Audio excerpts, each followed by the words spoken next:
Oi, gente. Eu perdi a conta de quantas vezes eu já tentei gravar. E eu tinha conseguido finalmente gravar, mas tinha uma rúcula no meu dente.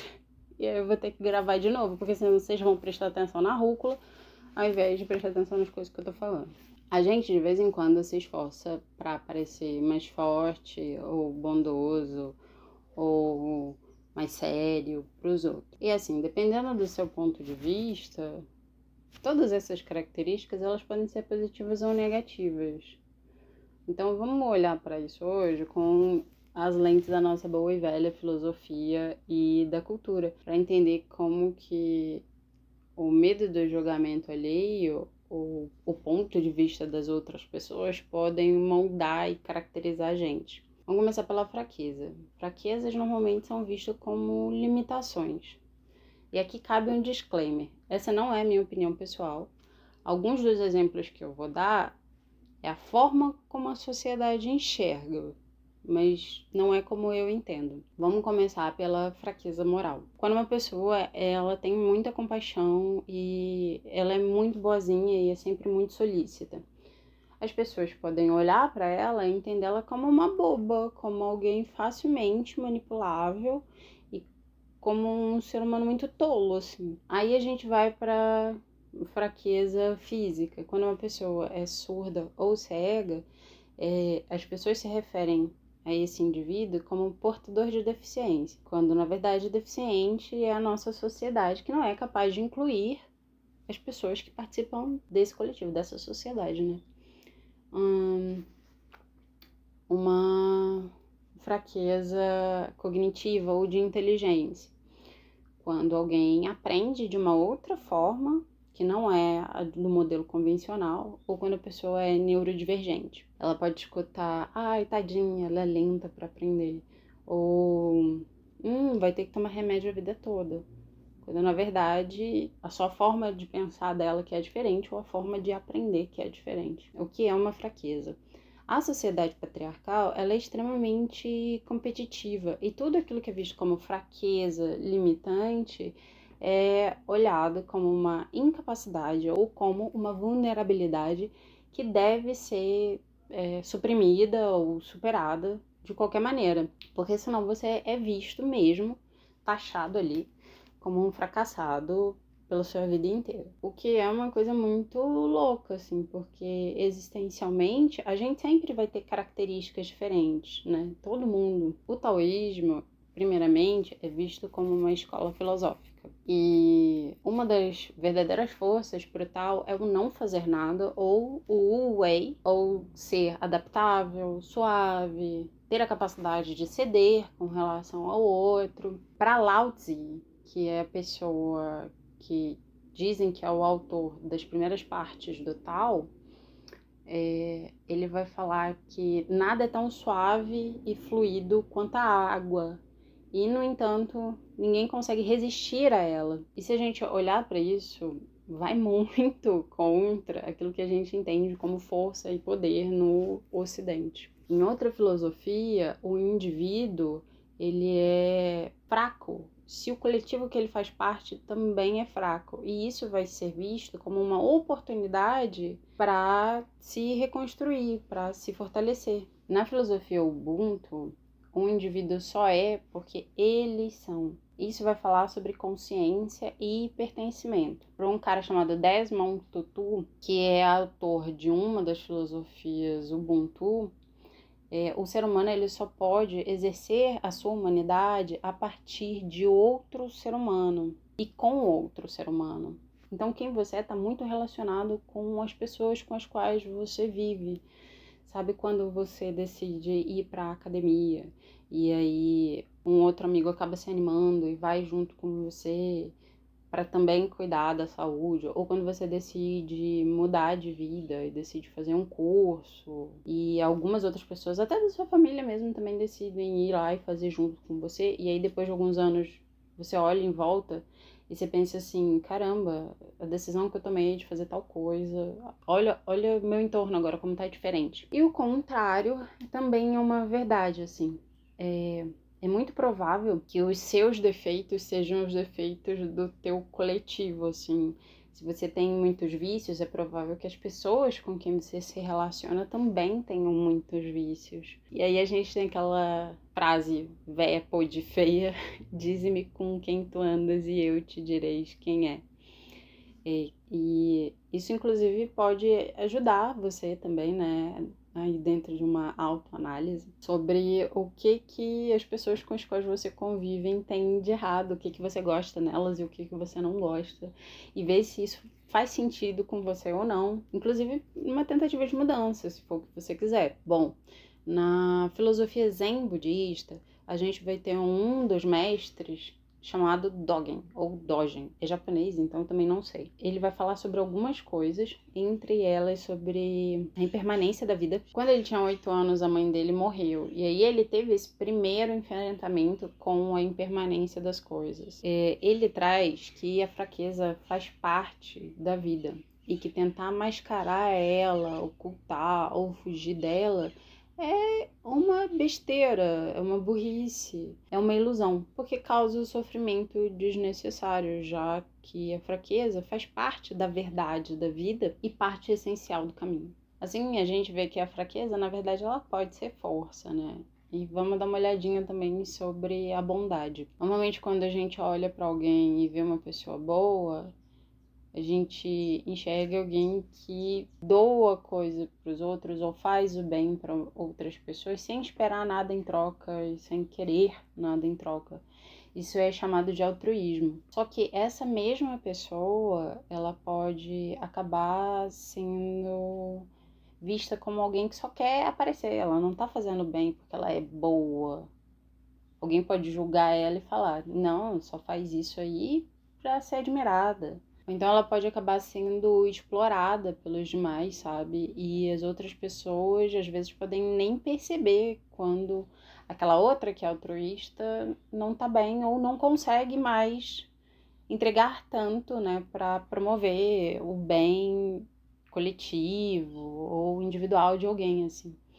No confucionismo, eles dizem que bondade é ren, ou seja, é uma qualidade considerada do ser humano. E para o Confúcio é uma qualidade central dentro de uma sociedade, ela deve guiar relações sociais para que essa sociedade coexista de uma forma muito harmônica, assim. Só que ele também fala que uma pessoa sem sabedoria, por mais bondosa que ela seja, ela gera desequilíbrio, tanto para ela quanto para o meio que ela está inserida. Por exemplo, se você perdoa alguém que já fez mal para você muitas vezes, você está em desequilíbrio, você está retirando a justiça de você, entregando para uma outra pessoa, o que não é o correto. Então você tira aquilo que seria a ordem natural que as coisas deveriam acontecer. O outro, ele deveria ser responsabilizado por aquilo que ele faz, porque ele é capaz de tomar essas decisões. Já na filosofia Ubuntu, a bondade ela é essencial, porque ela vai unir as pessoas, ela vai construir elos de confiança e permitir que essas pessoas elas cresçam juntas. O problema é quando não há a reciprocidade dessa bondade. Então, dentro dessa filosofia, isso é esperado, porque quando você não é recíproco, você vai gerar desconfiança a longo prazo.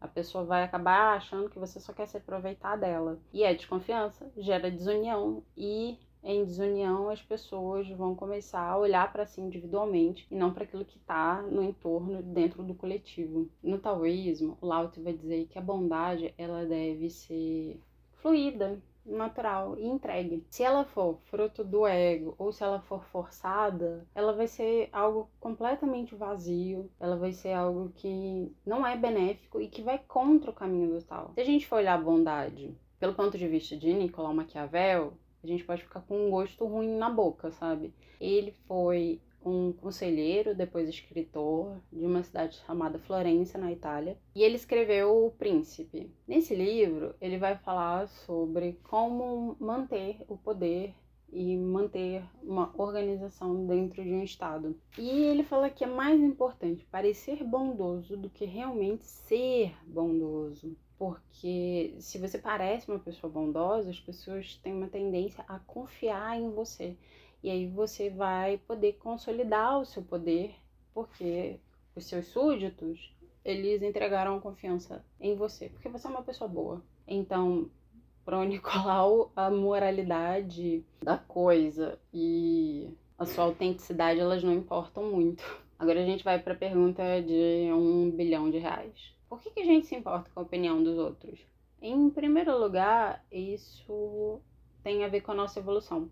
Era importante pra gente, enquanto ser humano, estar em grupos. A chance de sobrevivência era muito maior. E aí, a gente tem traços desse guia, né, que manteve a gente vivo. Mesmo que hoje em dia a gente consiga viver bem se estiver sozinho, a gente não precisa ali de um coletivo para existir, sobreviver. Com as redes sociais, a nossa preocupação com a opinião que os outros têm sobre a gente ampliou assim de um jeito absurdo. Desejo por validação, uso indiscriminado assim do tempo de tela, né, que a gente fica lá scrollando, excesso de recompensa neurológica, né, prazer que a gente tem aí de neurotransmissores, dopamina, serotonina, sem ter feito absolutamente nada, né, que ativamente gerasse essa recompensa, pode acabar levando à ansiedade, depressão e à alienação. Sobre a alienação, nesses últimos anos, os algoritmos, eles reforçam uma ideia que a gente já tem. Então a gente fica preso numa bolha, que a gente só consome aquilo ali que a gente já gosta,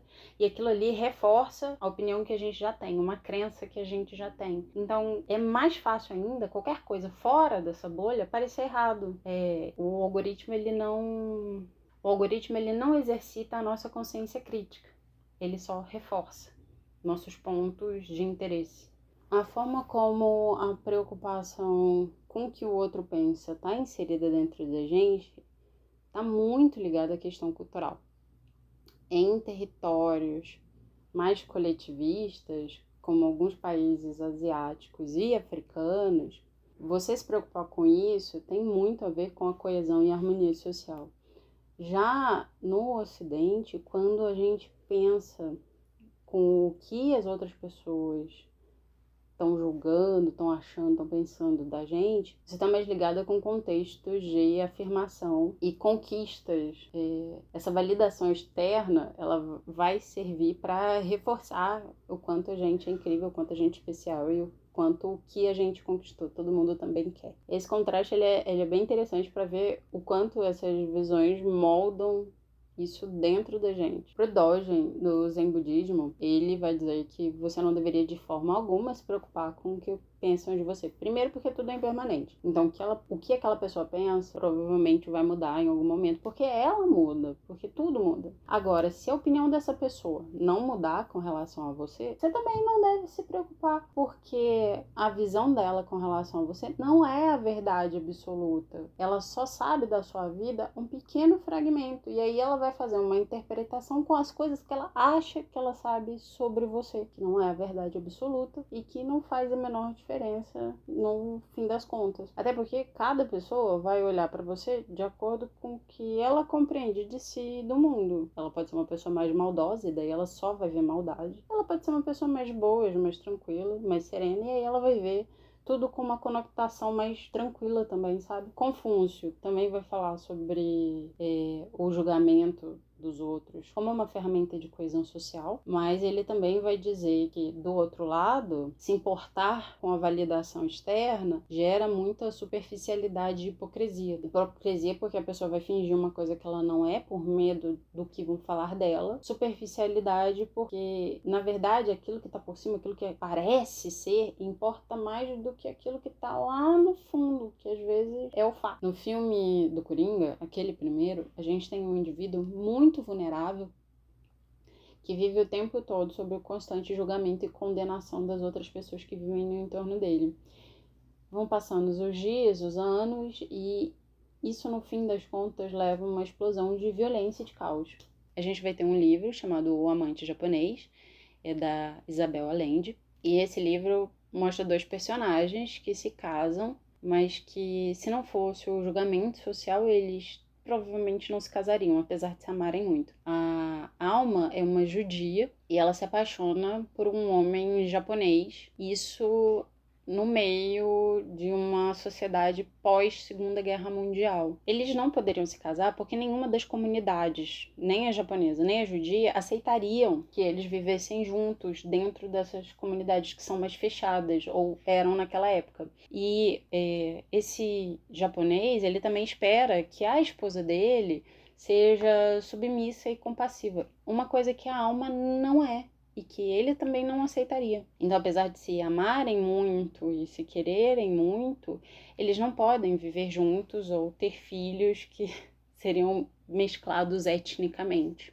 Já o marido da alma, que é com quem ela se casa de verdade, o Nathaniel, ele é um homem gay que ama muito o parceiro dele, que é um dentista, mas ele é de uma família judia também, muito conservadora, assim, super tradicional. E, de novo, no contexto de pós-Segunda Guerra Mundial, ele jamais poderia se relacionar com um outro homem abertamente. Então, Alma e Nathaniel se casam porque eles não podem viver a vida que eles desejam para si por conta do julgamento social. Falando de livro, a gente ainda tem Os Miseráveis, do Victor Hugo. Jean Valjean é um ladrão, e aí um homem tem uma atitude muito bondosa e muito generosa com ele, e ele se redime completamente e ele muda de vida. Ele se torna uma outra pessoa a partir daquele ato de compaixão. Só que aquele ato de compaixão é absurdamente mal visto pelas outras pessoas. Todo mundo acha que o personagem que foi legal com ele foi só bobo, burro, que ele não deveria ter sido gentil e compassivo com um ladrão, entende? Me diz aqui embaixo sobre o que você acha sobre fraqueza, bondade, ou sobre o que você acha da opinião dos outros. Se você se preocupa com isso, se você não liga pra isso, como é que você entende isso? E aí, pra finalizar, tudo isso faz parte da nossa vida em sociedade, certo? E elas podem ser boas ou ruins, depende do que você vai achar, depende da forma como você olha para elas. E no fim das contas, assim, particularmente, eu acredito que não importa muito. O que importa é o que vai trazer mais paz para você, o que vai fazer com que você consiga coexistir em sociedade e fazer com que você não queira dar nenhuma cadeirada, uma facada em alguém. E é isso. Esse foi o seu Gato de Biblioteca. Espero que vocês fiquem bem, bebam água, se hidratem. Vejo vocês entre as estantes. Tchau.